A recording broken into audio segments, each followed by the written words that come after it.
Well, it says it has started, and so no doubt the internet will catch up with us So at mine some says point. waiting at I'm the inclined moment. to believe it. So when it does go live, I'll have to mute it quickly, then we don't get stuck in a time loop. No, that's last month's. I don't see it yet, but hello, listeners, and welcome to July News. You have got the three of us. I say three of us. There's four of us, but only three present today. It's me, it's Random, and it's Scott. And we are... I think I said it was live news, didn't I? I'm just waiting for the feed to actually pop up. Mine started. Okay. So at least it's working. Mine will no doubt catch up at some point. So we will do the usual round table. Scott will be on camera momentarily. He's doing some other business. So what Butts have, with a printer. yes. What have I been up to this last month? So I don't know. I've done too much video game stuff. I messed around with a few ROM sets and things, just organising files and moving things around. Nothing too exciting on that front. Board game wise, though, as Random will attest to, we were chatting in WhatsApp. I gauged I tried to read the room on how nerdy playing Magic the Gathering is. And so I bought just like a basic starter Magic. Wait, who was in the room? This is when you say you're trying to read the room, that matters. It was Random and Little Ben. So this started at Revival, so... Yeah. It was Random and Little Ben. So I picked up a starter set. So you get 2 decks and a basic instruction book. And there's a place near me. It's like a board game cafe called Geek Retreat. It's a nationwide chain, and they're franchised. So if you want to, you can set your own up. But you go in there, they do like basic food, pizzas, burgers, hot, cold drinks, that kind of stuff. They've got comfy seating area. They've got TVs with consoles set up. You can go in and play their board games, or you can take your own. They've got some sessions you pay for, but you get like a free drink back or something. Some sessions are free, but they have a fair use policy. Like you've got to buy a drink or a snack every hour, which is pretty reasonable, I think. So anyway, I went along, took this basic starter Magic the Gathering set that I got. I was talking to the guy that runs the place. I said, look, I've just picked this up, not played it before. I could do with someone, who knows the game to just sort of breeze me through the first game. And he said, well, you're lucky because tonight I've got help in. I'll come and play with you. So we played a couple of games of Magic the Gathering, and I beat him on the first one. He beat me on the second one. But anyway, so I've been playing that and messing around with cards and decks and stuff like that. So did some of that, but I didn't realize like how big the game was. Like if you Google like Friday Night Magic, all these game shops and places and cafes have Friday night sessions running for people playing, Magic. It's crazy how long the game's been around. It's been around since '93, and just how big it is, and it's crazy. Didn't realize how big it was. And you just now discovered it. I just now discovered it. Yeah. Well, no, I've known about it for a while, but I've just now started playing it. So I first started playing it I think like literally at launch. We were getting ready to do a deployment, and I was active duty Army back then, and I was had to go up into the barracks and talk to 2 of my people, and they were shacking it up in Sarah's room. So Sarah, and I can't remember the dude's name, but anyway, they were just hanging out there together. So I went up there and to talk to them, and they're sitting there and they got these like playing cards and all these little colored glass chips, right? Mm. I'm like, what the hell is that? Because I took a look at some of the card art and it looked fantasy related. Yeah. I remember dude says to me, I want to say his name was Walter, but it wasn't. Anyway, he looks at me, he goes like, it's Magic the Gathering. I'm like, what the hell is this? He goes like, it's D&D as a card game. I'm like, what? So, I was like, okay, you guys are in super fucking big trouble, by the way, because I came up here to fucking like yell at you guys because you're not supposed to be shacking it up in here. Teach me Magic. So we were like sitting down, and like I was like, this is fucking cool. So I can honestly say though, I have like some first generation cards that I bought, back then. I have started and restarted it probably 3 or 4 times over the decades, because I like the idea of it. But I'm not going to go up to the freaking, we finally actually have a gaming store in this tiny town, but I'm not going to go up there with a bunch of annoying middle schoolers and fucking try and play Magic. I like the opportunity doesn't present itself. So I've had to relearn to play it a couple of times. But no, I love the idea of it. And that's why, remember when I showed you, like when smartphones first hit, and I showed you the Hearthstone, which basically, I remember that, yeah. by another name, Magic the Gathering on a fucking phone, right? Yeah. So really, really, really cool stuff. So. Yeah, and like some of the cards, there's like over, I think it's like 23,000 cards been printed, different designs that is, since its inception, and some like you can pick up for 10 pence, next to nothing, and some like people pay hundreds of pounds for like a particular card, but yeah, there's some good cards because they're powerful cards, and some good cards because they got great art on them. Anyway, TV-wise, watched a few shows. The Responder came back for season 2. It's a British police drama thing where, like, a cop is sort of a beat cop working the night shift. Is sort of compromised, and people are telling him to do this and that, and it's not a bad show. It's just all a bit crazy. Like, it's pretty fast-paced, and you just imagine that's how his life is. When. He's got to be here and there during the day, then work his night shift and keep everyone happy. It's pretty good. A daft little comedy I watched, The Young Offenders, set in Ireland, just 2 teenage kids just running around, fucking around in Ireland. That's not bad. Watched the latest American Horror Story. It's fallen off a bit, that show, for me. It's like you get a good season every 3. But, yeah, not a fantastic one. I started Fallout. I've only watched 1 episode at the moment, and I don't know if you noticed, and I've did a quick Google a couple of days ago, couldn't really find anything, but there's a scene in there, like in the first episode, where like the girl is getting married off to become a breeder, and Kyle MacLachlan's giving the big speech, and he's up on like this little stage. Behind him in the background, bearing in mind that she's being married off to breed, is like a silo and like a building at the side of it, and it's shaped exactly like a giant cock and balls. It's so obvious that they have to have done it on purpose, and at the side of that is a giant bush. I mean, come on. It's crazy. And there's a few other little things, that I noticed in the show, but that one jumped out to me, and as soon as it came on screen, I'm like, that's a giant cock and balls. So yeah, funny. I watched the new Beverly Hills Cop film. I remember loving the first 2. Third one was a bit weaker. And this one, obviously, it's all these years later, and it's just like Eddie Murphy can't be bothered anymore. He doesn't do the laugh. He doesn't do like all the spiel that he used to do. It's just a stupid cop film with a few laughs. It's certainly not in the same quality vein that the original Beverly Hills Cops were. If you've nothing better to do, might be worth a watch for the nostalgia, but it's just it's almost like he can't be bothered. And there's a YouTube video out there. I think it's a short, and it shows like the original Beverly Hills Cop where he's talking to Serge in the shop, and he's saying like, "What, you sold one of these paintings for 130,000? Get the fuck out of here!" And he's like, "No, I cannot. It is true." And like it shows that scene, and then there's a modern equivalent in the new film, and it's just like, Jesus, it's awful. There's just no comparison. It's like nobody could be bothered.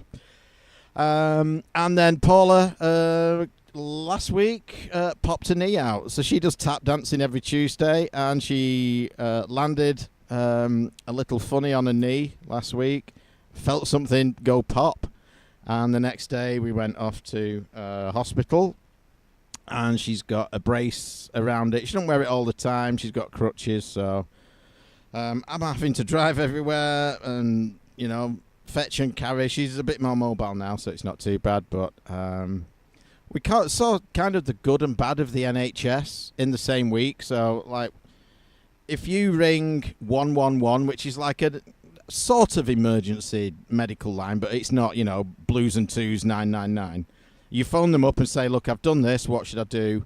And they'll say, just rest or whatever. Or they'll say, no, go to hospital, go to this one, it's nearer, you'll be seen quicker. But if you tell them, like, my partner's going to drop me off and he's got to get back to work, they'll give you, like, an appointment time. Like, now, it's only a time when you'll get booked in and quickly triaged, so you might have to sit about for a bit after that. And there are some horrendous waiting times in our hospitals, but we were in, seen, triaged, x-rayed, braced up and out within an hour, which was just...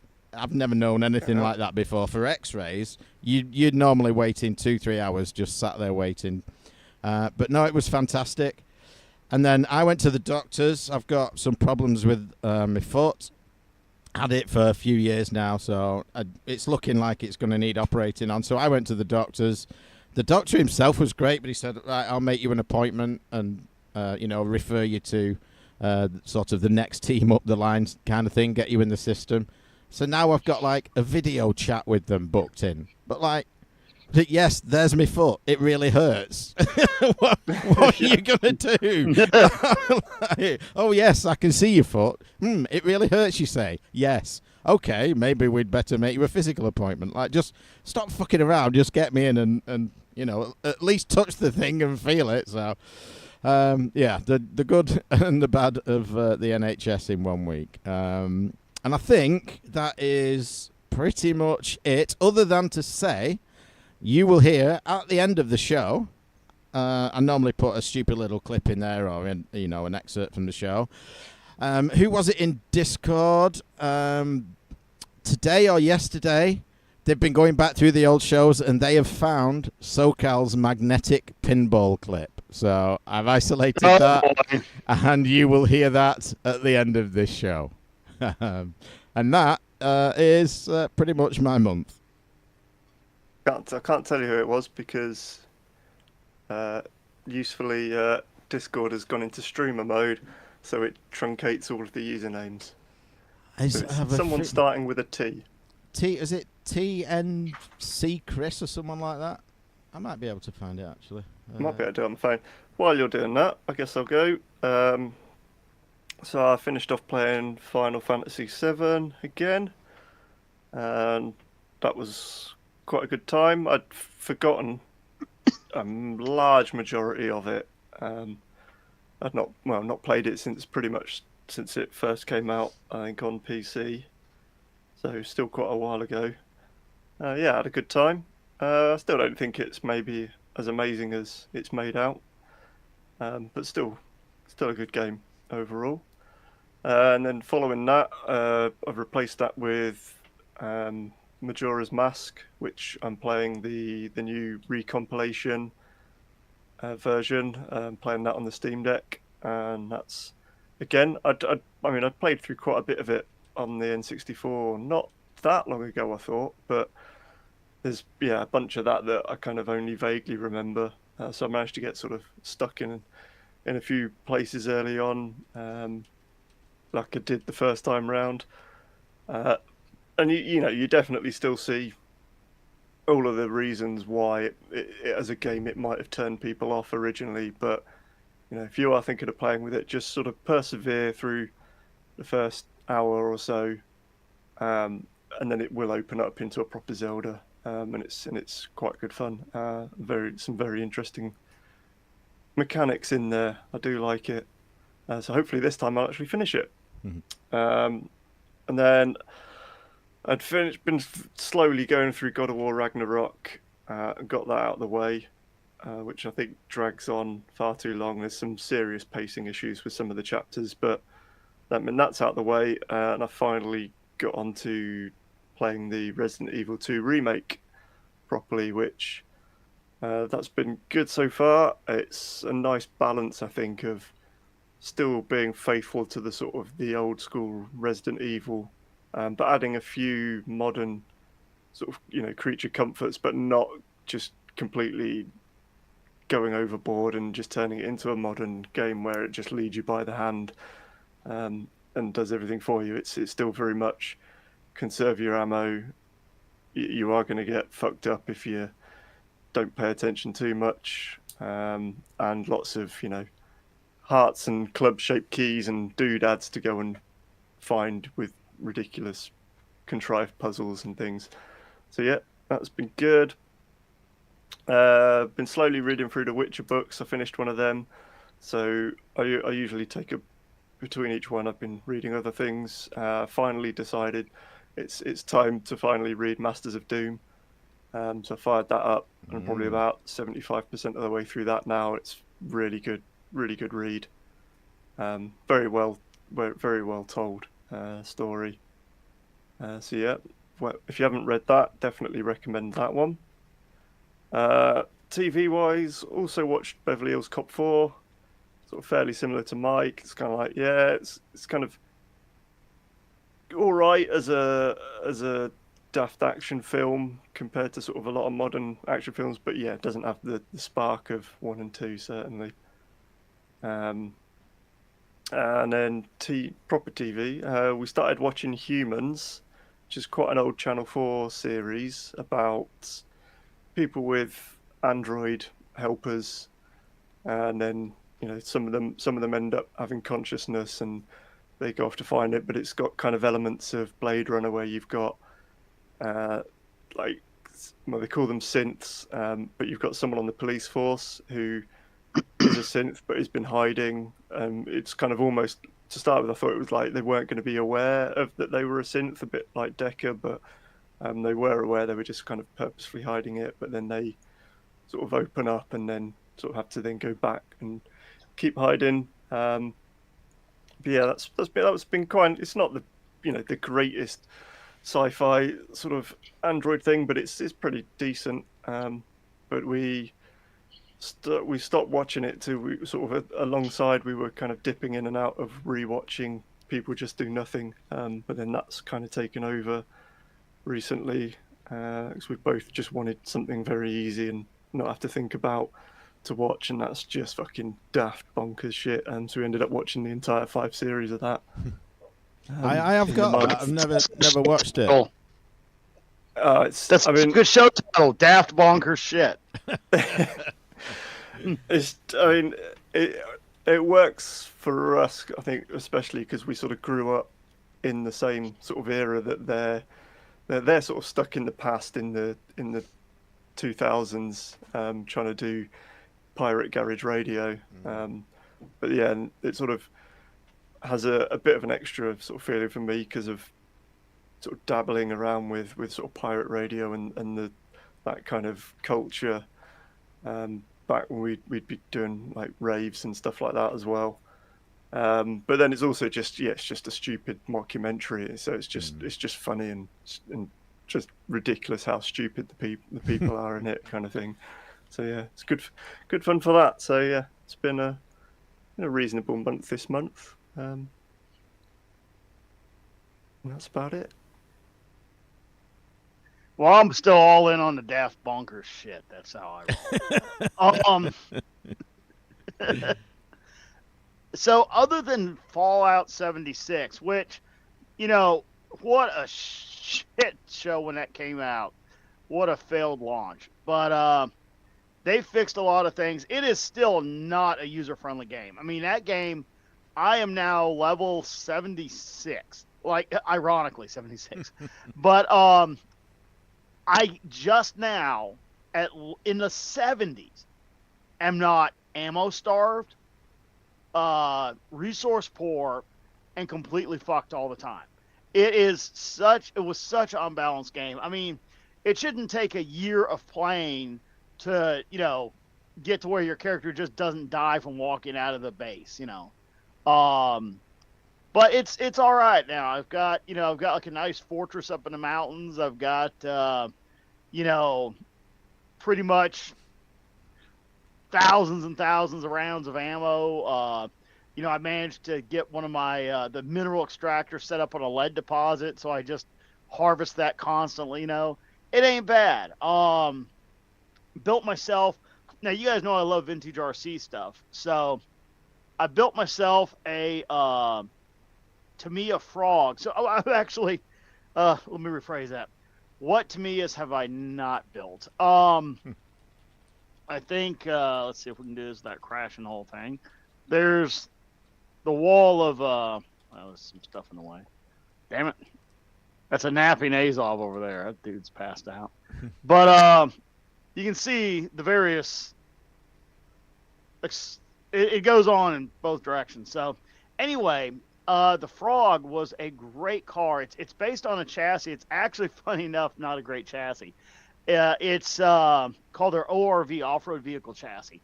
Now, this was used for the Brat. It was used for the Launch. It was used for the Blackfoot. It's a very modular chassis that I got right here. Hold on. But that is like just uber classic Tamiya right there, you know. So what they did is this chassis here, the actual frame and the suspension, it's the same on like 20 different buggies. It's just, you know, a slight variation of the body. I mean, well, a totally different body. Like, we'll grab this. Okay. So this vehicle here, 82 Brat, is the same exact chassis underneath. Yeah. The difference is it has different tires and wheels and a different body. Other than that, it's the same thing. Now, there's other ones, like, believe it or not, let me grab this one. Because, look, man, if you were around playing, you know, games in the 80s and you were a child of the 80s, hopefully you were into RC too. I hope there's some crossover for our listeners here. But this here is called the Monster Beetle, right? This vehicle is the same chassis. So it has much bigger tires. Now, the suspension is completely different. This one has front shocks here, whereas the Brat and the the other one I showed you, the Frog, it actually has springs laterally, so completely different. The rear suspension is identical, but anyway, there's just tons of models based off of that chassis. But I have an original Frog, and now, you know, to me, they did what I wish more classic video game manufacturers would consider doing. Atari, to their credit, for 20 years now, has been bang on, with some exceptions, you know, with the Flashback series. I mean, who knew that they would turn plug and plays into a 20-year venture, right?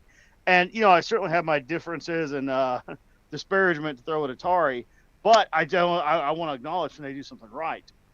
So anyway, Tamiya, they were looking at eBay and going, hey, these, you know, 40, 50 somethings with disposable income they're paying $2,400 for an unbuilt Frog kit that we sold for $140 in 1983. So why don't we make those kits again? So they did. So now, you know, it's a decision almost no company seems willing to make. And what price are they new? Oh, glorious, man. So like that Frog, I think it was right at 200 delivered. Mm-hmm. It's cheaper than it was new in comparable prices. Many of them are almost the original price, like that Brat I showed you. Mm-hmm. Now, I bought those the day they came out, like 10 years ago. They were re-released. They're still out. I want to say I paid like $160 for the kit, and I think they were like $160 back in the day. So they're either basically the same damn price they were 40 years ago, or they're, you know, now some kits were more. Let me give you a good example before I move on from the Tamiya show-offs here. Let's get a good example. I'm trying to keep it Tamiya. Okay, yeah. Now this is one of my favorites. This was one of the first, like, really high-performance modern buggies. So it's actually all-wheel drive, mid-motor. The motor's right here on the side. And this thing is called the Avante, right? And it was just, I mean, this thing came out in the 80s, and it was just mental, you know. That kit was pretty expensive back in the 80s. and I want to say it sells for about what it did, you know, in comparable dollars. So I think that kit was like 450 or so, and it was like the black edition, you know. So I think that was 450. And then you have, I'll give you one more good example. I'll give you a great example. So the company associated, which is not Tamiya, after watching Tamiya for like 20 freaking years, bang these kits out just one after the other and make a fortune, they said, "Oh, Associated didn't even exist anymore. They're owned by I think Horizon." So anyway, to their credit, they said, "Let's re-release the RC10." Now the RC10 was a pivotal car. It came in aluminum and graphite versions. This was the first modern RC car. When I say modern RC car, this is built like one currently today pretty much is built like. This is the one that took them from, you know, the plastic scale like ones that, you know, behaved more like a real car, meaning you can't scream up to a 90-degree corner at, you know, 100 miles an hour and do a turn without it flipping over and destroying itself. You know, these are the ones that actually behave like model cars, you know. So anyway, this one here is really neat because it's hard to tell, but everything is clear. So this is how they do their prototypes. They mold them in clear plastic so they can see like screw thread engagement, penetration, distances, all that. And so they re-released this this kit in two forms. They did the clear one, the prototype one, and then they did a full-on replica that, you know, so a new in the box RC10 unassembled, $2,000 to $4,000, just kind of depending on dumb luck. And they rolled it out. I want to say it was like I think MSRP was like 350, and then everybody gouged it up to 450. So, but still, if you take, you know, whatever the hell that RC10 sold for in '84 when it came out, and you know, do it in today's dollars, I'm sure it's basically the same price it was then. So really neat stuff.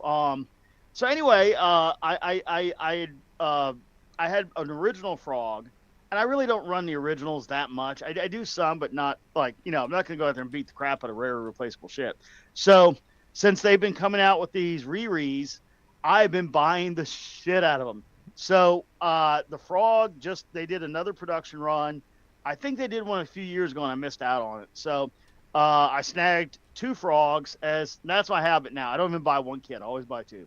One to build and one to put on the shelf, new in the box. So it solved my problem of do I build or not? Well, just buy two, you know? So, yeah. So anyway, I love that Frog kit. That was a lot of fun to build. Yeah, and then a whole lot of 3D printing and just other shenanigans. So classic gaming. You know what? I've been spending a little time on my arcade since I kind of reorged it. And that's the thing, I didn't deserve a whole separate horror flashback. I just want to kind of throw it out there again. Every now and then, no matter what your collection, you know, is, take everything apart and hook it back up a different way.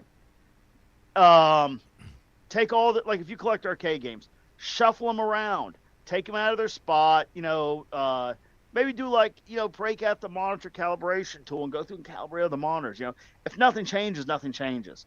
So I find myself kind of spending a little more time with the arcade collection because it's now, you know, it's refreshed. I moved some stuff around. I had a couple rules. Like I don't know why. I just decided all the pinball is going to pinball room, all the video games going to game room, right? And then downstairs is all like, you know, a mix of skee ball and gun games and driver games, you know. So I went through and I had a layout that wasn't quite right unless I put one of the video games in the pinball room. So I said, fuck it. So I grabbed Asteroids Deluxe. It's just gorgeous side art, just beautiful condition. The game was a home use only game, so it's just absolutely immaculate. So I grabbed that and, you know, threw it in the pinball room. And you know what? I like the pinball room more now. I don't know why. I mean, it's the same damn games in the house, right? But this is what separates collectors from practical folk. Like, see, UK is a practical folk. He'll have a single MAME game and go, okay, satisfied. And I'm like, but I need each one of those games in original format. So, you know, practical folk don't suffer the same collectionary issues. But if you're a collector type, I'm telling you guys, shake up your collection, man. Do something different, right? Even if it's the way you always wanted it, change it around, do something different. So, yeah. Oh, and I finally made the 1,000 club in the gym for weightlifting. So, yay me. But dude, my deadlift is such pure shit. It's all in bench and squat. The deadlift score is almost non-existent. It's so bad. So, anyway, that's my exciting month. So, we should do some news. So I think I know the answer to this one already. Has there been any movement on the Ecto One model? A year ago, they announced that they were doing the whole thing, and I literally couldn't get it done. So some people are getting their parts and rebuilding them. I honestly haven't bothered. I probably need to try again. I really do like the idea of the model, but yeah, they never. Like a year later, they have not reached out and said, "Boy, did we fuck up."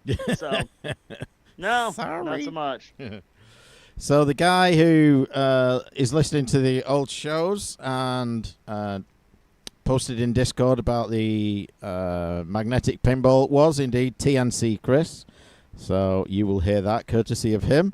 I believe today is Random Dave's wedding anniversary. Ooh. Oh yeah. Yeah. More importantly, Simon Butler's birthday. Yes, and UK Neil's birthday as well. He would have been 59 today.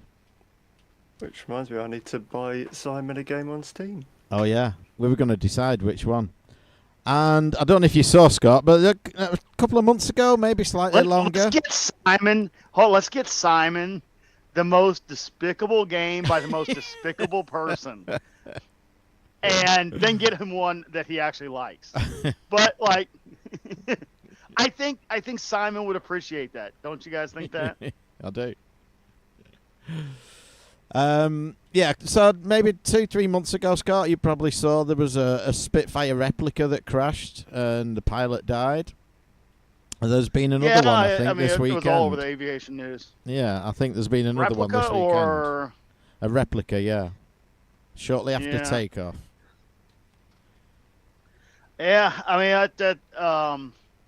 I mean, are the replicas, business. You know, how old are the replicas? Are the replicas sort of basically new aircraft, or? So to you know, I could go into hours on this, so I'm going to keep it super concise. No. Basically. Okay, let's do some news. So you're probably going to wish we had gone with that.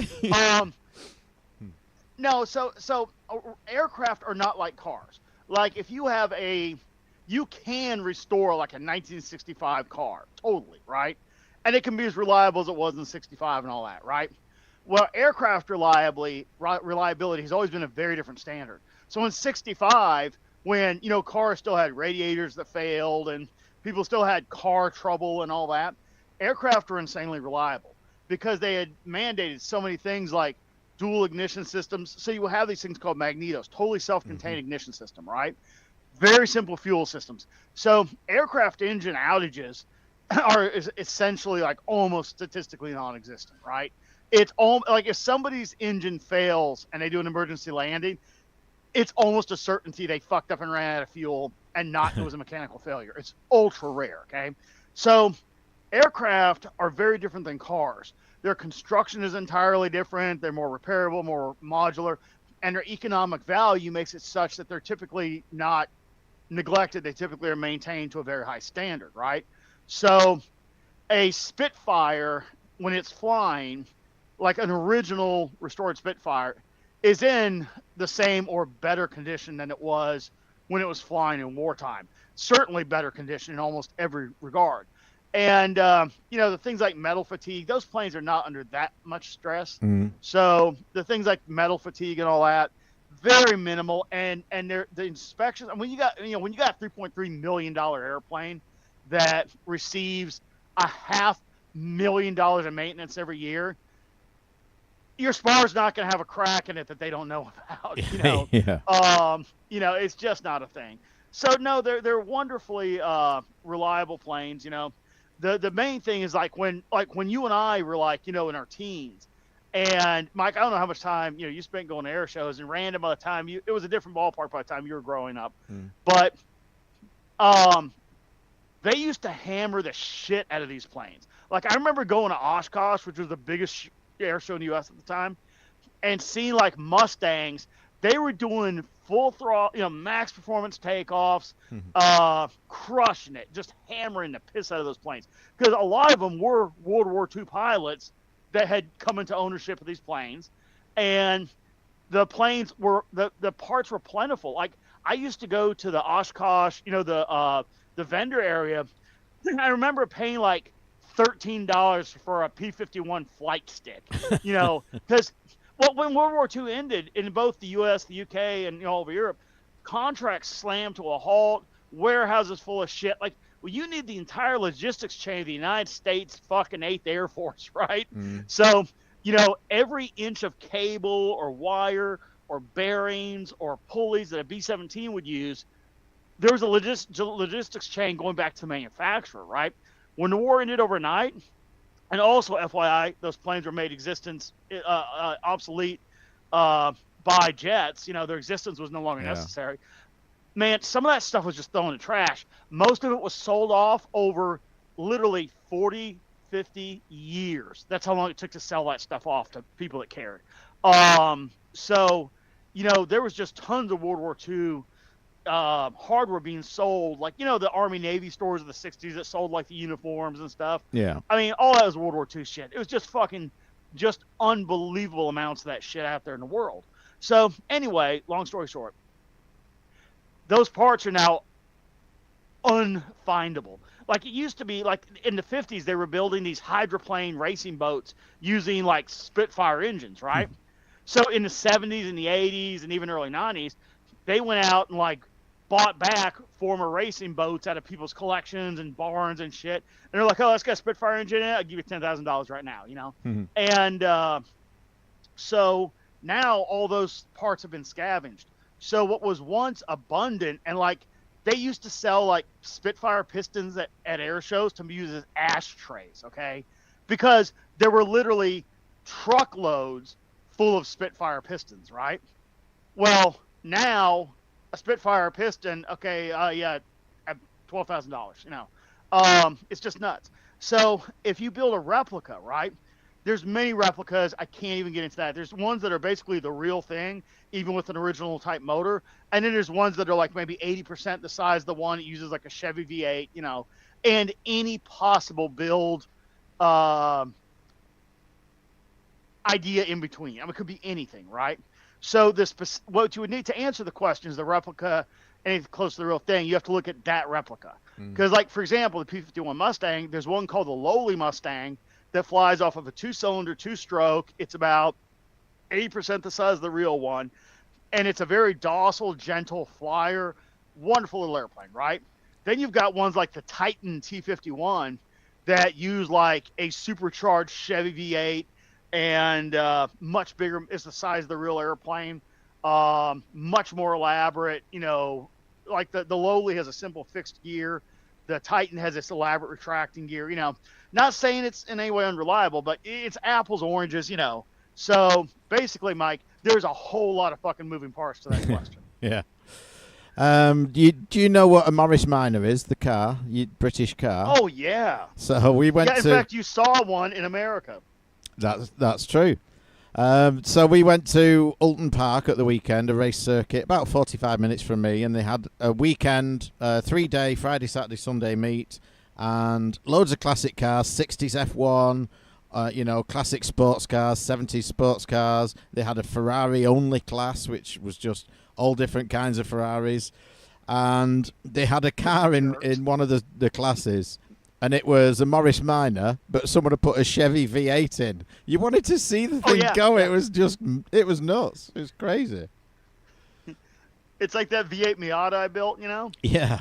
I drive that thing. Like, just fucking around all the time. Like, if I'm going to like say I'm going to the gym in the morning or I'm going just to the store, I'll take that thing.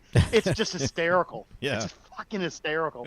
So a Minor, I mean, that's not that's not if it's smaller than a Miata, it's just slightly smaller, but completely different layout. That's not a big car. No. So I really, really, really like the idea that they shoved in a V8. What V8 did they use? Do you know? I think it was a Chevy V8. I was listening to the But I mean, like a commentators over LS, the speakers. modern one, Oh, or don't LT, know. or- Don't know. I might have a video of it. I'll have a look and maybe WhatsApp you the video. But yeah, so the whole Gold Cup weekend was great. Little Ben was there. He camped out the week. Well, I say camped. He's in the caravan, but you can do like Friday to Monday, and there's all sorts going on. There's like there's vendors there, so you can buy racing merch. There's a steam society there with little engines, and there's a stage, so you've got like 50s, 60s bands, just playing through the weekend. You've got cars, classic cars, just on show that you can walk around. Just some fantastic vehicles. And they've got an auction as well, so you can go along, you can buy anything from fully restored classics to literal barn finds. They had like an E-Type Jag, and it looked like it had literally just been pulled out of a barn, put on a flatbed, taken to this show and dumped. Like, the bonnet was held down with a ratchet strap. It was full of pigeon shit and all sorts. And they did the auction on the Sunday. Now, we couldn't make it on the Sunday, but next year we're going to do the whole weekend. It was just a great race meet. No, that sounds awesome. Yes. So, what else sounds awesome is doing some news and then getting out of this fucking roasting garage. I think it's the hottest day of the year in the UK today. Yeah, was it up to like, I don't know. It got a 15. It was 33. Sweater weather? You had to wear a sweater, did you? Or take the sweater off? No, I put took on a it off. t-shirt? Yeah, so Good luck it's- surviving that. It's mighty temperate in here. So It's been 100 here with a heat index of like 105. yeah. And the humidity, there's actual steam in the air. Yeah. We've had a bit of humidity recently, but it's not too bad. Generally doesn't get all that bad over here. But anyway, news then. This one sent from me. Nintendo, to Scott's enjoyment, aims to avoid scalping of the Switch successor by meeting console demand. Now, wouldn't that be a thing? Why the hell would they go and do a thing like that? They've never done it before. They bring out a console, people want to buy it, they make enough for people to buy. God, they're going to make all kinds of money. Then they're going to have to hire accountants and figure out where to put the money. Oh, what the hell are they doing to themselves? Seems very silly. It does. Oh, beyond silly. But considering the Switch 2's been, on the cards for about 2 years now, it wouldn't surprise me if they've just been, while they're still selling the original and tarted up versions of it, why not just keep doing that while they're slowly building up a warehouse full of the new ones, perhaps. Perhaps. Yeah, and more Nintendo news from me. And surprise, surprise, Nintendo is suing people again with 2 more piracy cases again. So we've had them taking down Yuzu, and Gary Bowser got done, and they took down a load of stuff off Vim's Lair, popular ROM site. But then a guy who runs the Switch Pirate, main moderator for the Switch Pirate subreddit, he's being sued for, they say, potentially millions of dollars in fines. We shall see. They're interested in him, seems to be not so much of the running a subreddit, but being an operator of several pirate shops. So it does seem that it's always the people, like the emulators and things. We've seen it again, where if people are making money and making decent money off it, they're straight on them. All the people who are not making money, just doing an emulator for emulator's sake, they're getting away with it because there's not really a case there. So if you want to fuck Nintendo over, don't try and make any money off it, and you'll get away with it. Yeah. You guys. You know, if they actually just come in and release like enough of the or whatever the hell it is, I've got a feeling that almost seals it that it's going to be another Wii U or some shit I don't want. I had no problem buying a Wii U. That was easy. Oh, Nintendo. Got one here from the random one. Raspberry Pi is releasing 2 books on retro game development. So I took a look at this, and yeah, they basically code the classics, right? And, you know, it says here, you learn to code, each one inspired by a retro game. Boing, inspired by Pong. Cavern, inspired by Bubble Bobble, and so forth, right? So now, let's say, okay, you're going to learn how to code Pong. So you go through that process, and I think that's really cool. I love that young people, especially young people, I mean, yeah, folks our age, great. I mean, it's a good resource. But young people being able to actually have some chance at a semblance of respect for where all this came from, which is generally lacking. I mean, how the hell can you own a PS5 as a, you know, a modern, you know, say 20-year-old and not even be curious about, like, see, for us, video games, we saw them born. We saw the first consoles for sale. We saw the first arcades, you know, games in the first arcades. You know, that was all our life. Video games were essentially born and grew up with us, right? So when you look at it from the perspective of, like, someone who's 20, like, okay, the automobile began long before me, but I have a tremendous amount of reverence for early cars, you know? So I know a lot of them won't care, but it'll be nice, though, that they'll at least have a resource where they can go and get some sort of sense of respect for where all this came from. So I thought that was a great submission, Rando. I really like that. Did you see the lineup for book number 2? Yeah. I wasn't going to go through all the listings there, but yeah, it's There's a particular one. I can see why they chose the games they chose. Like, oh yeah, of course they're gonna do a fucking egg. But like, Pong, what's simpler than Pong, right? Now you're gonna add some colors, some motion. Yeah, I mean it makes sense what they chose. So very nice, very well done. One here from Gareth Hamer. Passion Project 3D River Raid now playable. Now, the link that he sent is now dead, but I did watch a video of this on Willie Culver's YouTube channel, Arcade USA. It's a 3D sort of third-person port of River Raid, but looks really cool. It's still done in like pixel art, or I guess it's voxel art or whatever. But yeah, I will change the link in the show notes, which will be alongside all the other links that you hear us discuss tonight in the show notes, on the show notes page. So you should check our website out. And while you're there, have a nosy around and see what else you can find. Well, I had a nose around the news, and I found some shit that I couldn't believe, Mike. There's a guy in the UK who was walking around with a Legend of Zelda sword, okay? Now, I don't really see any particular problem with this, right? Mm-hmm. I see a bigger problem with how it was handled, okay? Now, keep in mind, it's a fucking, like, the age of swords is over, okay? I mean, there's not going to be, you going to do, rob a bank? I mean, come on, right? So, this guy, 48 years old, obviously, you know, walk around with a Zelda sword at 48, you're a little bit of a nerd. So, here's the problem. I mean, a lot of problems with this, okay?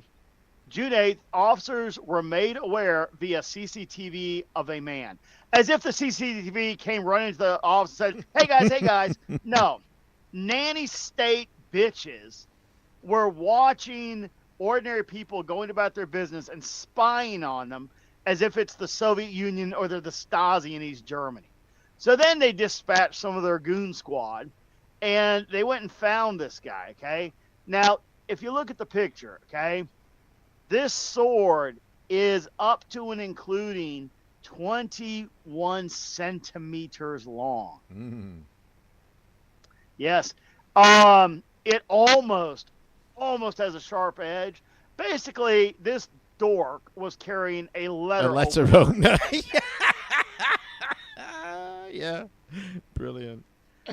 It is, let's see, 1, 2, 3, 4, 5, 6, 7, 8, basically 9 inches long. Okay, he had a 9-inch non-edge. It comes down. It's like a 1/4 inch thick. Okay, I couldn't saw through UK Mike's neck if I had all day long. Okay, and nothing else to do, and nowhere to go, and nowhere to be. So this is just absurd. You know how much jail time this guy is getting? Go on. Was that Anybody? rhetorical? I don't know if it's yes, 4 months. 4 months in fucking prison. Yeah. Now, I don't know. You guys live anywhere near the UK on this call, too, you guys? Yeah, you kind of live near it. A little bit. What went on in Leeds over the last couple weeks? Anybody care to answer? Unless you literally will go to jail for talking about it. What went on in Leeds? Well, I've seen it reported 2 different ways. I've seen it reported as I bet you have. Yeah. Local festival gone awry. yeah.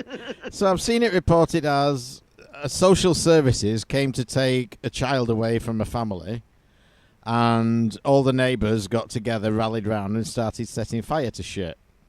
And then I've heard that it was actually religion-based, and there was a clash between religions and a massive riot. So I don't know exactly what went on. Clash between religions. So the Jehovah's Witnesses were distributing literature on the same corner as the Gideon Baptists, Bibles. And they were like, gosh darn it, we were here first. I can see how that would get unruly. Yeah. So, yeah, maybe that would have been an actual place to apply resources and do good police work and not fucking with some nerd with a letter opener. Yeah. Bear in mind the Well, letter I'm opener leaving one was my- in the south I'm leaving and my and tank Leeds at is in the home. north. It's a bit of a different divide on police and stuff. I'd say for the north and south. It did seem like in Leeds they just kind of went, well, fuck, they're flipping all the police cars over, so let's just let them burn themselves out and leave them to it. Whereas Warwick, they're just fucking bored, aren't they? So it's like, shit, there's a man You know, with a I'm big going to say, fancy knife. Random, I'm going to say there's a different agenda here than purely the boredom levels of your officers. A very different agenda. An ordinary Englishman with a letter opener is thrown in prison for 4 fucking months, whereas your ungrateful guests are burning your cities down. And because I can say this because I'm in America, and yeah, it's all good. So for the record, yeah, they didn't say that, I did, but yeah, that's a little bit of a problem. Mm-hmm. Yep.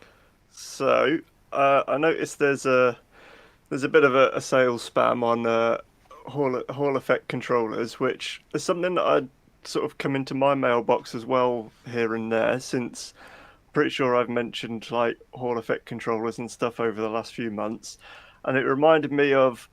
So, do you remember we started a month with me describing how I'd been to goat yoga and things like that? You did. I'm fairly sure that there's now bots trawling the auto transcripts on YouTube live streams, because then like a couple of days after that, I started getting a steady flow of Chinese yoga clothing factories sending me emails about whether I wanted to do stuff with their yoga clothes.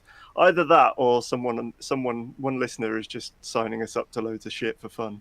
But, And that's okay. It's kind of funny, really. yeah, Yeah. never know. I might get some interesting free shit. So. We have one here from. Oh, it's from me. Japanese government declares victory in war on floppy disks, and these were still in use in some places within the government offices and government halls. people were still using floppies. And the digital minister, Taro Kono, has finally eradicated floppy disks. I don't know if they've completely gone or he said, no, they are going and they've nearly gone. But I think they have completely gone because he says, we have won the war on floppy disks. Who knew it was a war? What war? Yeah. It'll be one of those where there's some guy in a cave 5 years later think this war isn't over yet. You know what? That's really kind of worth it to go out and get just scads of floppies. Show up with your letter opener sword, you know. You war. My intern this year, we were chatting about, I can't remember what, but I think it was trying to tell me about his favourite retro system, which was the Nintendo DS, and how he's enjoying going back to it. He said he'd never seen a floppy disk, so obviously I turned up to work the next week with about 40 of them and just dumped them on his desk. There you go, knock yourself out. That was fun. I tell you what I did for some dudes that I was training up on something. Is I said, look, there's gonna be a midterm to see if you guys are gonna make it to the next level of being able to do this. So I brought in a DOS laptop, and I said, okay, here's your assignment. Boot this up, find out what operating system it's running, what version, how much memory, and how much hard drive space this thing has.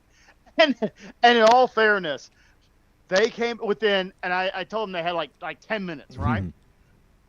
And I told them they could use Google, whatever, you know. In all fairness, these dudes booted up that laptop, got into the command line, and figured out the DOS mem command and all that, and CHK disk. And they actually came back and they told me, okay, so it's got 640 gig of RAM and 21 gig of hard drive space. I'm like, okay, so it's got 640 kilobytes of RAM. And their young minds could not conceive of the commas not meaning something greater than they did. Yeah. And 21 megabytes. And so I said, look, you know, you got it booted, you got into the OS, you got the information, and you had never seen such a thing in your life, right? And I can let you slide on a couple of commas, you know. But that was a good time. Yeah, I was trying to convey to him because he was like, so hang on, what? So it's 1.44 megabytes. I was like, yes, if you take a photo of it, it won't fit on the disk. That's a good point. You take a picture of it, you can't save it on the disk. Yeah.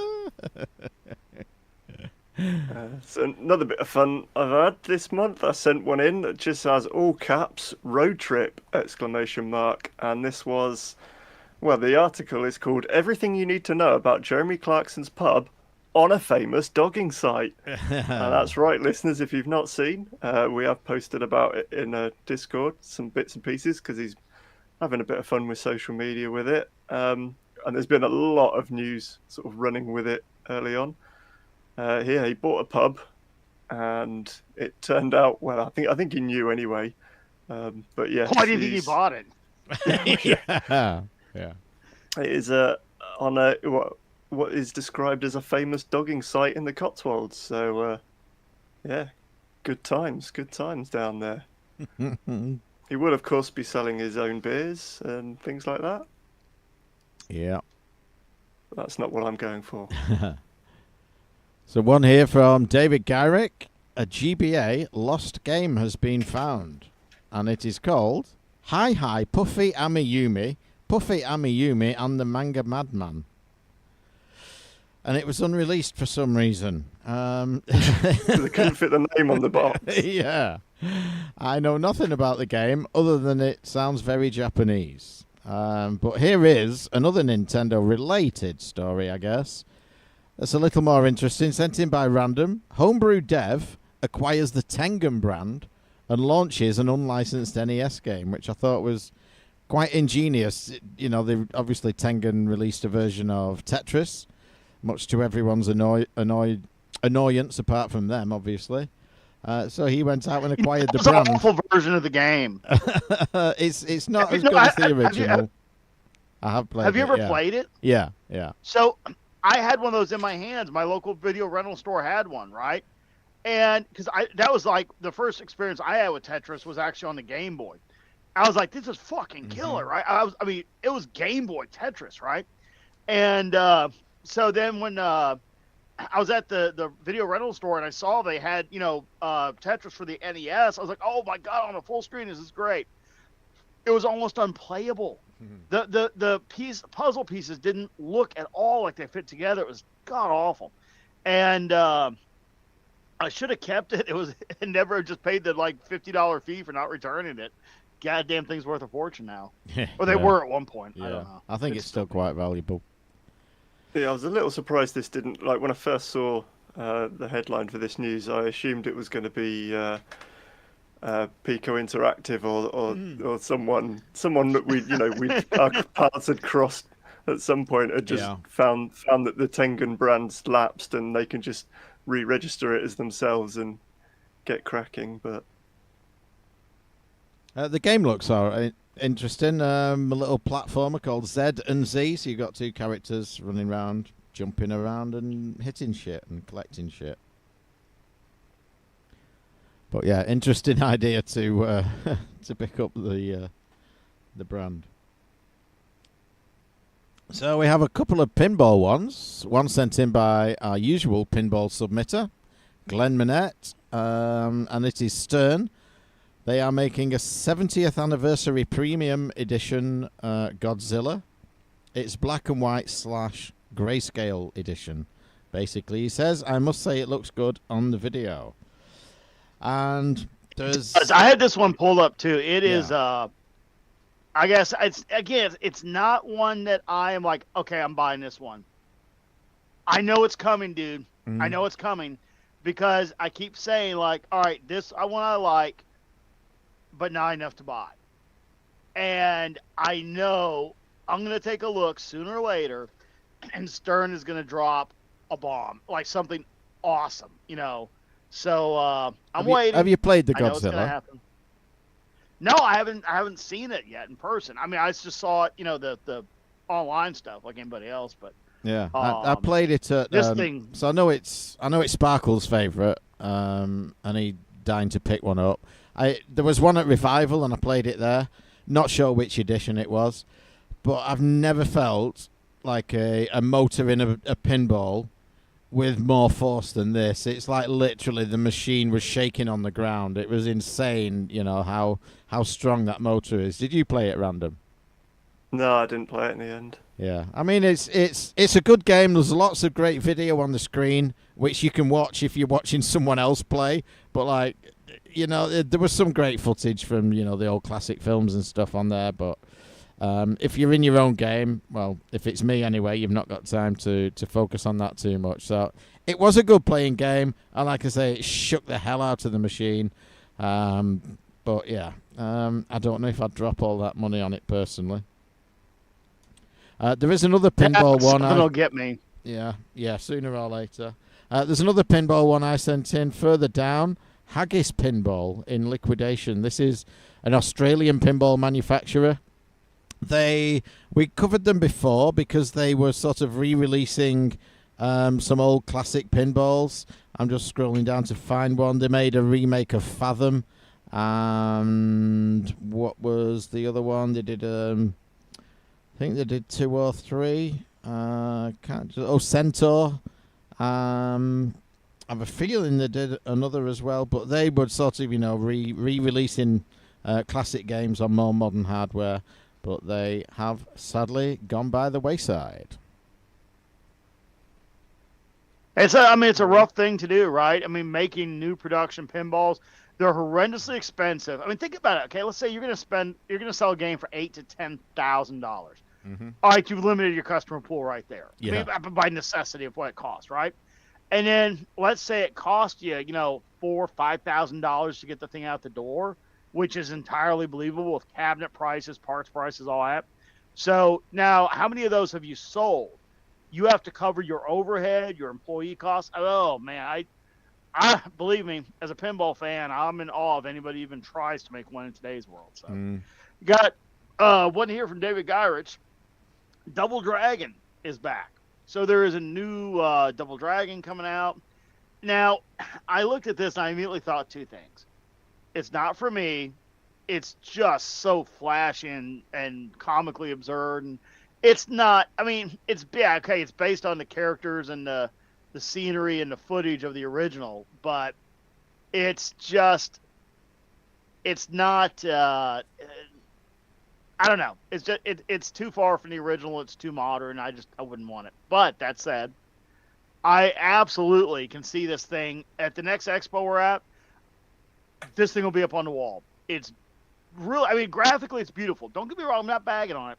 It's graphically beautiful. It is. It looks neat. It's just a mess for me to follow. Like, I would not have fun playing that. I can definitely see that game being played in competition and really being an eye catcher. I think it's just I think it's beautiful, but just not for me. Yeah, it's also an interesting. Following that, go ahead. I was going to say it's an interesting one because there's been a bit of a revival in the beat 'em up, scrolling beat 'em up scene. But they've typically been sticking to pixel art or very high definition sort of 2D art, and then this just kind of, I was quite interested by what this was going to be, and then it just seems like a Street Fighter 6 like cutscene. It doesn't really convey, is it a one-on-one brawler? Is it going to be a side-scrolling beat 'em up, but with full 3D environments and characters?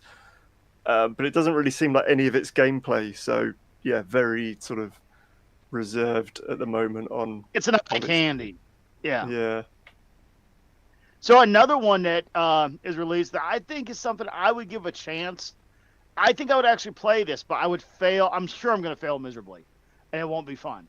But David Gyrich also sent in Raiden is back. So there's a new release of Raiden coming out.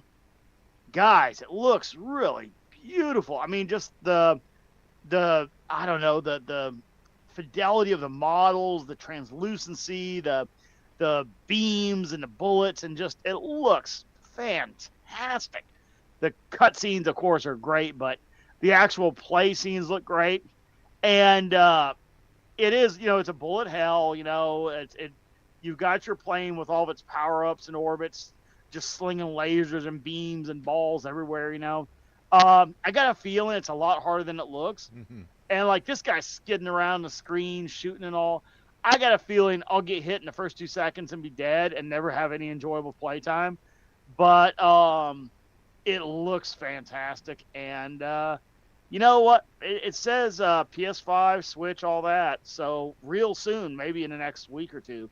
I would probably buy this for the Switch just for the novelty and hope that it's playable for me. It kind of looks like the gameplay footage kind of looks like Jeff Minter spent a couple of months in Japan and thought, I'm going to make a game. Well, that's honestly, because it's a bit like it looks like Geometry Wars in that it looks like a sort of a twin stick arena based shooter rather than a scrolling either vertical or horizontal. So that's an interesting thing to do with the bullet hell stuff, because there's been a few things since Geometry Wars, but it's not been a major focus, I don't think, in that scene, that hardcore shmup scene. But then sort of like graphically, some of it reminds me of Thunder Force 2, and that had sort of free form sort of levels that you could free roam, but then with some of the sort of the foresty backgrounds and things like that. So yeah, I think it could be quite interesting indeed. So David Garrick was busy. He sent in another one here. The Game Boy camera returns. So a while ago now, I bet it's over a year, maybe 18 months, we discussed a little, I think it was USB hardware device called the GB Operator, and you could play Game Boy cartridges on a PC via it. So you plug your Game Boy cartridge into it, it was USB into your PC, and you could play it. And they are adding a webcam feature, and the headline on this says, The Game Boy camera will soon get a second life as an awful webcam. Yeah, that's brilliant. Yeah. And it's not wrong. There's a picture here taken with it of a couple of people in horribly pixelated black and white. So yeah, David Garrick been on a bit of a theme of some things that are back and returning. He sent another one in, which is Aero is back, and he says it seems like a lot of dead mascot games are being resurrected. And yes, there certainly are a lot going through the pipeline at the moment. And this is Ratalaika Games, who are re-releasing Aero the Acrobat on pretty much every platform. And it is, just that, similar to how I guess the Bubsy games, were 16-bit ones were repackaged up with emulators and released. Yeah, they are doing that. So if anyone's an Aero the Acrobat fan, you can buy it again. It's interesting. Like, are they bringing these back because they're trying to, just redo like a classic platformer? Are they hoping like one of these characters from yesteryear is just going to hit and just go mental and take off again? Well, I think in terms of this one, someone's just got the rights to the game somehow. And then if you look, I mean, it's only $5.99 and euros, probably pound sterling as well. So they're probably just thinking, well, people are putting out ROMs, people are, buying things on Virtual Console.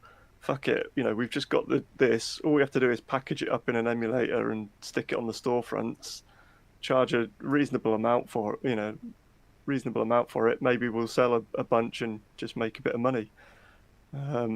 With Bubsy, it kind of went. I think it's gone a bit too far, and they're actually now talking about making a new one in the series, aren't they? I think. Yeah. But yeah, I mean, like, the returning of like Gex and all that sort of stuff. Yeah, it just seems, I don't know, bandwagon-y maybe. Yeah, it does a bit. But if it doesn't cost you very much to stick these on a storefront, why not try it? I guess see if you can make a bit of money. Yeah. And David Garrick again, a Genesis game prototype. So this was an almost complete game for the Genesis / Mega Drive, and it is called Out of the Vortex. Now, is there a download for this? Let me just click on that link and see. Maybe, maybe not. It's taking its time if there is, but it looks like a side-scrolling beat-em-up. No, that wasn't a download link. I don't know if there is one. I guess they've finished the game and made it playable, have they? Or have they just dumped it as is? I don't know. There's a lot of words on this page. Yeah, it's probably just dumped as what's there and what's been dumped from a prototype or something. Yeah, probably coming to you soon via Pico Interactive. Estimated date of release, or maybe not, because it 29. could a bunch of comic book licensing to sort out there that may make that difficult. True. Yeah. Well, I got one here that it kind of is, kind of isn't, and it comes from Gareth Hamer. So, real life Mario Kart, best of all, it's up the road from me. So, a chain. That's from of him, sort not of from premium... you. Well, I figured that out. So there's this chain of really premium, go-kart indoor tracks. Just huge projectors, monitors. I mean, this is not a cheap endeavor. So they, basically do this thing called battle carts, right? And it's Mario Kart. It doesn't. I mean, not necessarily Mario Kart. Imagine any battle kart type game. Whether it be what's the one with Crash Bandicoot's kart, or there's so many franchises that have their own kart, racing battle games now, right? So it's kind of like a physical implementation of all of that. So you have like not the prize blocks, but you have other, blocks, right? So you run over it, you get some kind of power up. So then they animate it. So like as the carts go around a corner, they're projecting smoke or like, rocket thrust coming out of the back. Like if we were all hanging out in Blackpool and we went down to the Blackpool karting center and they had this, we'd go down and have a good time. I'm not going to act like we wouldn't. It's kind of cool, but We wouldn't just go to Blackpool just for this. well, why wouldn't they just go to Nintendo and do the proper licensing and actually do Mario Kart?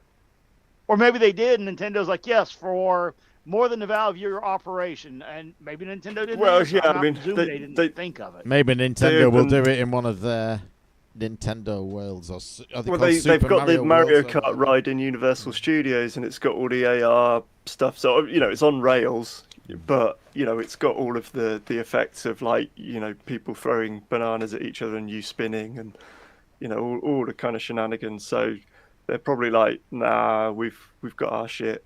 We're doing, we've got our thing that we're doing. We think it's better. But what if yeah, they I had don't know. more locations, more people could access it, and they could make more money? Oh, no. Next thing you know, we'll be releasing adequate console volumes. Let's not get too radical. Well, The hell speaking do you of, think you are? well, I was going to say speaking of radical, but it's maybe not. But maybe something that Scott will enjoy again with British heavy-handedness. And this is British heavy-handedness show Me title. handing this. They Yeah, haven't another had one that from since the 1800s. Gareth Hamer, and this is the story of a man who had built a 10,000 square feet leisure complex in his back garden with a cinema, a squash court, casino bar, bowling alley. Basically, it's been called, dubbed his millionaire's man cave. But he didn't have planning permission to do it, so the council have, of course, started to demolish it. And there's pictures showing that at the moment with the roof having been stripped off, and a bit of detail about how he ignored his court orders because he was told to demolish the building, but then didn't. So then they jailed him for 6 weeks because he failed to comply. And He didn't then even in the get end- as long as the guy with the letter opener. True. But then and then he came out and he still didn't demolish it, so they've gone, right, well, we'll demolish it then, which are probably at an exorbitant cost. This has Yeah. all been. Should have just put it to a vote in the town. If anyone cares, let him keep, do something about it. Otherwise, let him keep it. I will say that the UK has developed a huge inability to leave people the fuck alone and just let them do, And we, for some reason, instead of just American it and saying hell no, not here. Nah, we got try to find a new construction house now that's not an HOA with a bunch of Karen rules and all. This is why I'm literally buying a farm with fuck you space. I mean, I want to just you and all of you fuck off that far in the distance.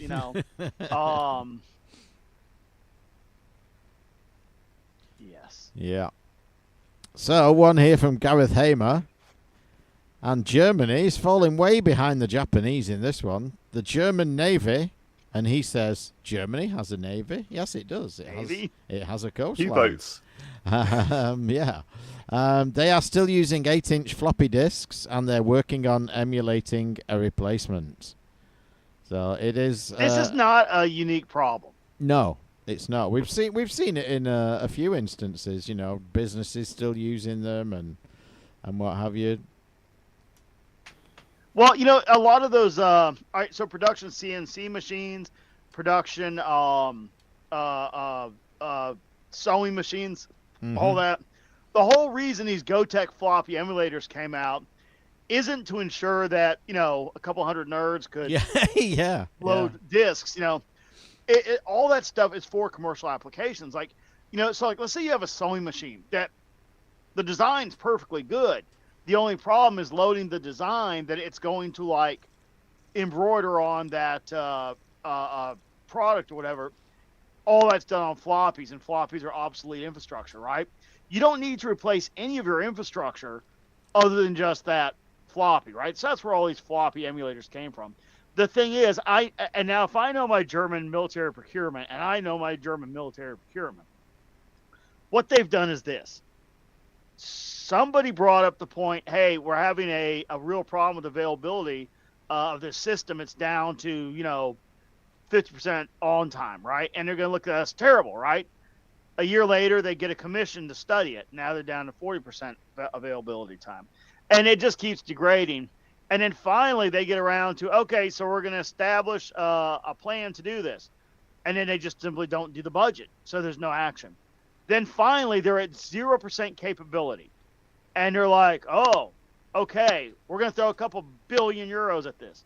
And somebody, like, a dude like me, one of their techs in the Navy goes, hey, I'm a retro gamer, and I really like doing this. And, there's these Gotek floppy emulators, flash floppy. They already emulate 8-inch floppies, and it'll just plug right in. We can buy them for 140 euros each, and we'll be good. And he's ignored. And then they spend a couple $1 billion to develop a thing that works half as well as the Gotek. So yeah, this is classic European military procurement. So another one here from Chris, and it is NES 72-pin connector flaw fix, which I think happened many years ago. Number of fixes. I've replaced one myself years ago. This looks like a new product, though, called the Nintendo Draw, as in draw, D-R-A-W-E-R. And it is Macho Nacho Productions. We've seen his stuff before. Does great quality videos. And I guess it's just a newer solution to a problem that was already somewhat fixed. I have this. It's already done. So about 10 years ago, I don't remember who came out. It wasn't called the Nintendo Drawer, but it was about 10 years ago. Somebody came out with one. I've got it. And basically, instead of the turnaround being 90 degrees, it's at a slight angle. And then you remove the whole mechanical, tray that locks in place. Mm-hmm. And you just slide in the game. So, maybe it went out of production and this guy decided to make one. It's not terrible. It's good, But yeah, this is not a new or original thing. I don't even remember the name of the one I got. It came with the turnaround and the little guides and all that, but I remember probably a hardware flashback discussing it, if not generally on the show a long time ago. Yeah, yep. I know I fitted one. Oh God, 2006, 7 maybe.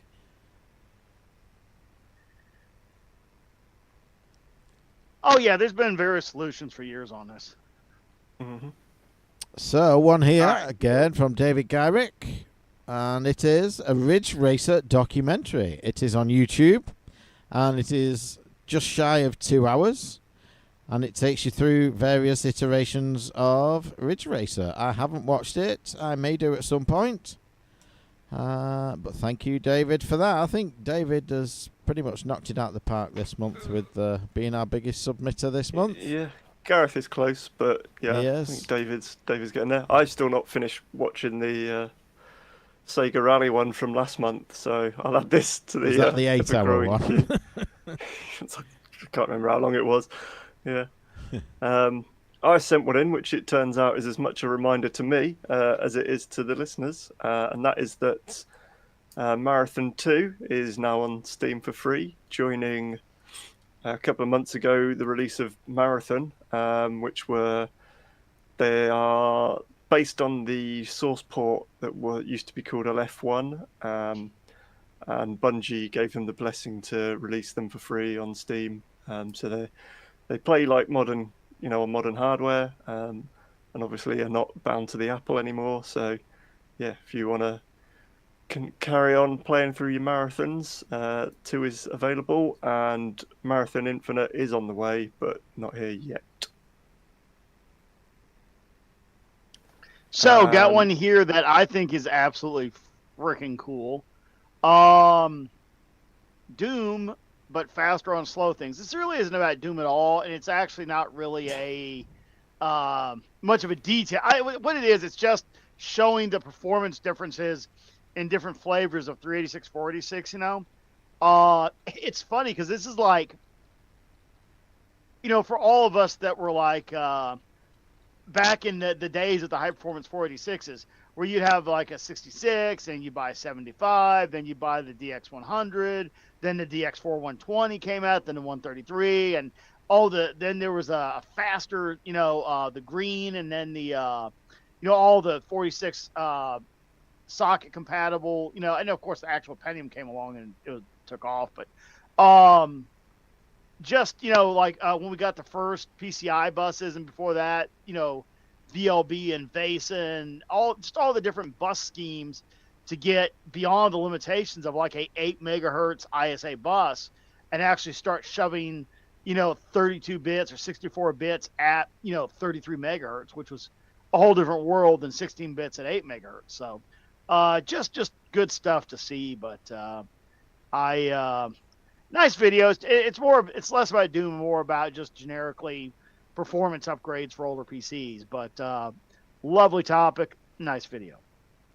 And speaking of Doom and going fast, I sent one in where it is. Well, I sent it in as this month, and in this month's sexy news. I mean, obviously we'd already had the dogging story, but this is the news that Doom has now been ported to a sex toy. And so yeah, the guy who had originally ported it to an electric toothbrush, if you remember that, found a model of a sex toy that had a screen on it that was capable and suitable for running Doom. So there you go. It's dubbed Dong Doom, apparently. One here from David Gyrick again, a new PSX interview, and the headline is "The Shit Hit the Fan," and this is an interview with an ex-Sony producer who talks about the PlayStation and Final Fantasy VII's localization nightmare. It's a lengthy, wordy interview, so I haven't read it. I shall do at some point, and you can also read it at your leisure. And Mike, that also makes a fine show title, Localization Nightmare. I'll add it to the list. Got a few of them this month. I sent one in, which is another unreleased game, and this is the NES Jetpack successor called Plasma Zero, footage of which has been recently shared online. Kind of looks like you'd expect from a Jetpack game successor, maybe a little bit rough around the edges. I don't think it sort of stands up to the sort of the quality of the NES output at the time.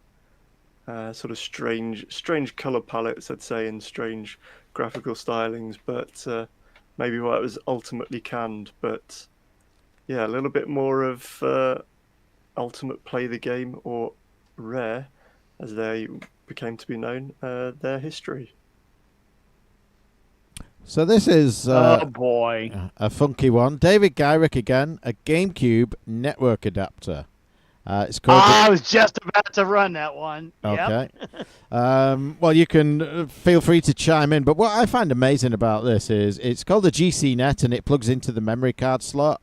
What I find amazing about this is, like, I would think, you look at a GameCube and it's got a memory card slot, and I would think that just does, take in game data, writes it to a memory card, reads game data from a memory card, and, puts it into RAM or whatever and plays the game from where you left off.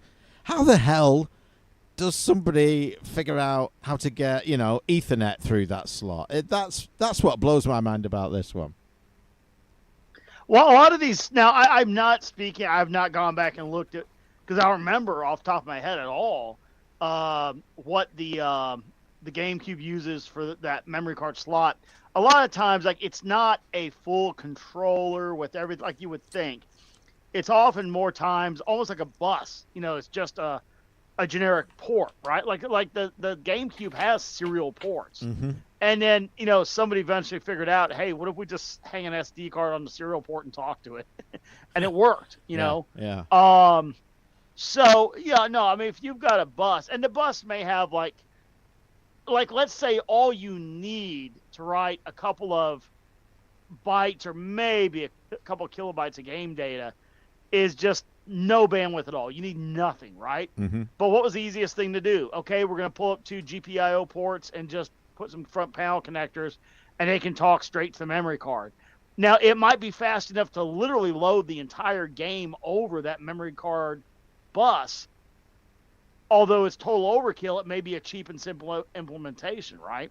So there's any number of reasons why the performance potential or uses of that slot would exceed their use for it. Again, the basic example being they may have only made memory cards, but that slot may have the bandwidth and speed to run, actual game loading. So, nothing surprising about that at all. Mm. Yeah. I really like the idea of that, though. Pretty cool, though. I mean, I guess with how much they've been using the SD card slot, well, the memory card slot for things like SD loaders and things like that. There's a lot of community development into that form factor, so it probably makes much more sense incorporating it into that slot than it would to try and make right, let's make something pin compatible with the actual serial port on the back, and then we've got 3D print new shells to fit in where the broadband adapter would do, and all this and it's like, why do that? And we could just stick a small circuit board on the memory card bus and put just solder a Ethernet jack on it. So yeah. So I was cool. looking here, and so there's some small print that actually explains, and none of this is surprising. Actually, it makes total sense. So they have broadband adapter emulation feature does not support loading games from physical disks. Okay, yeah. So basically, they're loading the games, and it says here maintains SD to SP2 functionality. So basically, they're saying this does not step on your ability to load games from the SD cards. And then it says it's not going to support it from physical disks, so it's going to support it with the SD. And then it says GCNet does not provide sufficient speed to stream game ISOs from attached storage. Okay, so basically they're saying, there's enough bandwidth here to do like live, multiplayer stuff, but there's not enough to load the whole ISO. Mm-hmm. So, makes sense. And it says here, Swiss is required for GCNet to emulate the original broadband adapter behavior. So that's what they're doing. Yeah.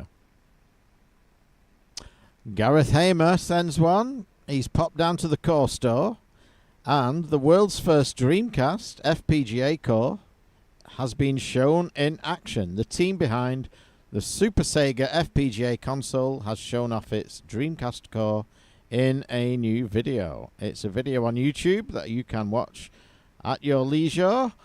The system, which is expected to be completed later this year, also runs Master System, Mega Drive, Saturn and Sega CD games, all via FPGA cores. Wow. I had no idea. I saw this thing. coming. I saw this coming. This unit, and I was like, initially like, well, this is clearly a scam. But then, as most FPGA things are.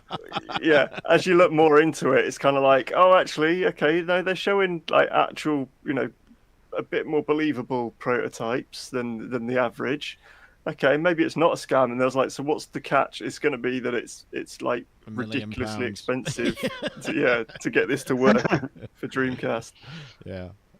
just go and buy a Dreamcast and fit an SD card. That, or it's just a cheat. And the FPGA, like the Mister, there's an FPGA and there's an ARM chip that's running like the Linux OS and various other I/O systems. So what they're doing is they're actually scamming you. They might be doing the Master System and such in FPGA, and then they're just emulating the Dreamcast on the ARM chip, which is a done deal these days. See, who knows?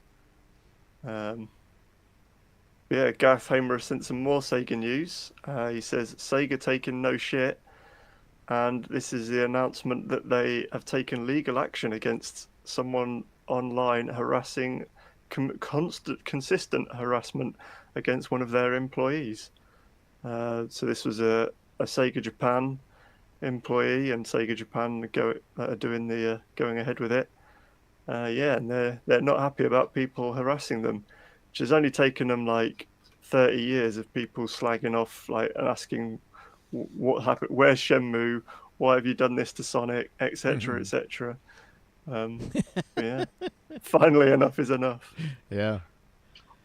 So there's one here that Scott has kind of covered the subject to some degree, and we'll cover more of it, no doubt, on the hardware flashback in the future. And it is EGA Graphics, How 16 Colors Save PC Gaming. And it's a fairly long article, some good screenshots showing you examples of, EGA. And there's a great comparison picture showing a scene in the Scum Bar from The Secret of Monkey Island. And it's kind of split down the middle. It's 16 colors on the left, EGA, and 4-color CGA on the right. And it's like, you look at the 16-color one, and you think, there's got to be more than 16 colors in that. It's just, it looks so amazing. It's, compared to the 4 colors with the pinks and the blues and what have you on the right. So, interesting article. I got part way through it and got sidetracked, so I will go back and finish it. But, yeah. Looks an interesting one. EGA was just, it was somewhat short-lived. It was, it came along before many people were using IBM compatibles in their homes. So when you went from CGA to EGA, and all of a sudden you had more colors, higher res, it was great, but people were still on Commodores and Apples and everything else. So really VGA, yes, he's right. EGA was the giant step up from CGA, but VGA was the real magic bullet that just obsoleted everything. You could say, why didn't Commodore, develop? Well, you can't put a different video card into a Commodore because it's got a video chip that's on the motherboard. Could they have done a better video chip? Yeah, but the EGA card itself uses 64 kilobyte of RAM, which is, in fact, the entire RAM available in the Commodore 64. So now you're going to have to put a daughter card that would have the new graphics chip, plus the video functions and memory, and you'd have to have the equivalent of a daughter, or the equivalent of a graphics card as a daughter card in the slot of the original graphics chip. Very different, it wouldn't have been implemented. So you can honestly say, well, they did. It was called the Amiga. That was their better thing. So, good article. Just as you read that article, keep in mind that VGA was the next leap. Yeah. Mm-hmm. So, more Nintendo hardware modification and hacking news.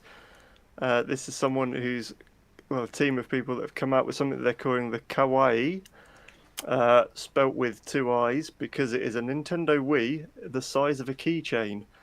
And in the photos, they show it docked into its optional GameCube controller port dock, which is like the size of the actual whole Nintendo Wii unit, which is mental. And it's it's 60 by 60 by 16 millimeters. So it's not much bigger than than the floppy disk. Well, even if that, maybe almost like getting into Game Boy cartridge like a territory. GBA. It's almost as big as something that's 61 by 61 millimeters. Oh, yeah. Hey, and if you can't picture that, get a ruler and measure 61 millimeters. Exactly. I figure it's slightly smaller than that. Another interesting point is that it uses the aluminium chassis to passively cool it without a fan.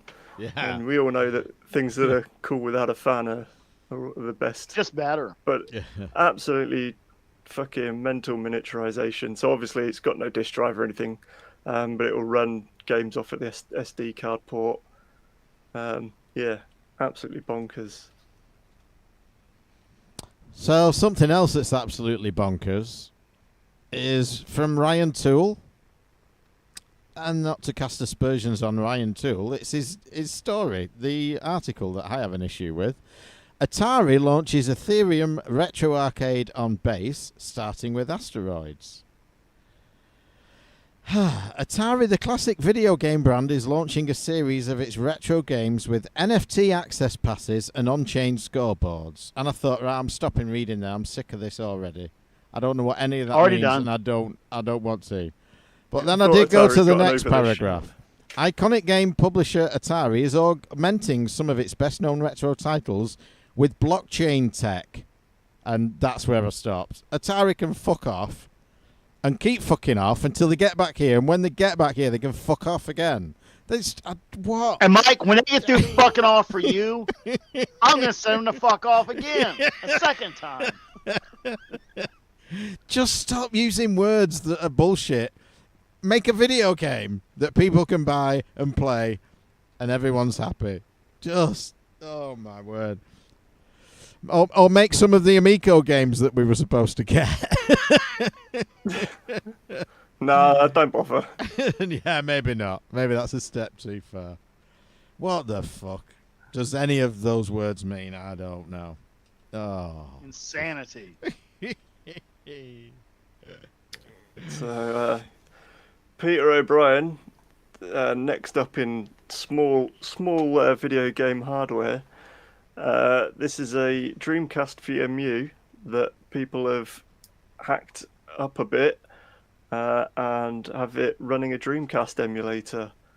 So the original controls all work. Obviously, it's got a new screen, so it's a color screen. And it'll have completely different internals, but it all fits inside the actual Dreamcast VMU shell. So Look at Mike on screen. Holy shit, this is great. Dude, sorry, your colors of your shirt Oh. and your water bottle. Hold the water bottle up. But near your shirt. All right, so basically that whole top goes. It doesn't work. Like no, that part went invisible, and you're just like, this is great. Do you see it now? Yeah. You see how at a certain angle how it disappears? The whole goddamn thing just disappeared, and you're just in the air.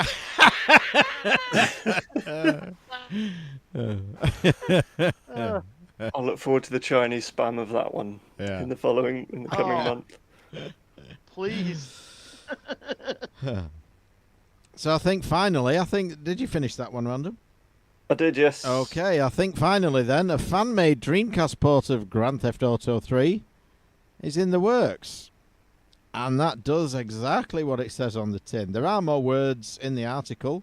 Is there a timeline?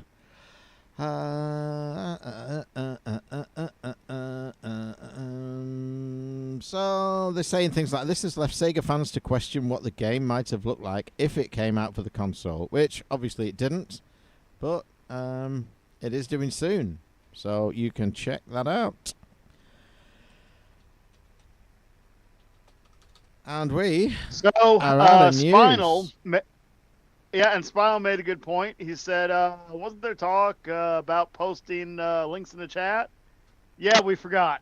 Oh yeah, there What can I was. say? But to be fair, you've Mike, only just post that shown last up. link in the chat, please. Well, we can post the last link in the chat for him. It'd be only fair. Okay, let's post the last And one. you can see what it would have been like the whole time had we done that. And if he'd have sent any this month, we might have posted his in the chat. I don't think he sent one, did he? Where have you been, I Spinal? don't think so. I'm scrolling I didn't up. see any Spinal. No, I don't think we've had a Spinal submission this month. So, yes, we had a few people join us in chat. In fact, more people have joined us at the end, I think. Maybe we should do this an hour later. I might have been here for ages. You don't know. That is true. That is true. But I think if Just we hadn't waiting for those posted links. links 2 hours ago, I think you might have told us 2 hours ago. So, yes, show will be out in the coming days, obviously. I'm still awaiting a hardware flashback again. Maybe it will be Yes, earlier than and it was I'm- last month. No, it will be. It will be earlier. So, today is actually my day off, my first day off of the week. So I'm getting all that stuff done. But here we are recording. So Oakley dokley. So, Thank you for everyone who joined us. Thank you for everyone who sent us links. And enjoy the end clip right at the end of the show, where you can hear the newly found footage of SoCal talking about his magnetic pinball idea. Nice. Hope you all enjoy that. Blast from the past. So say goodnight, everybody. Good night, night, folks. everybody. Good night, everybody.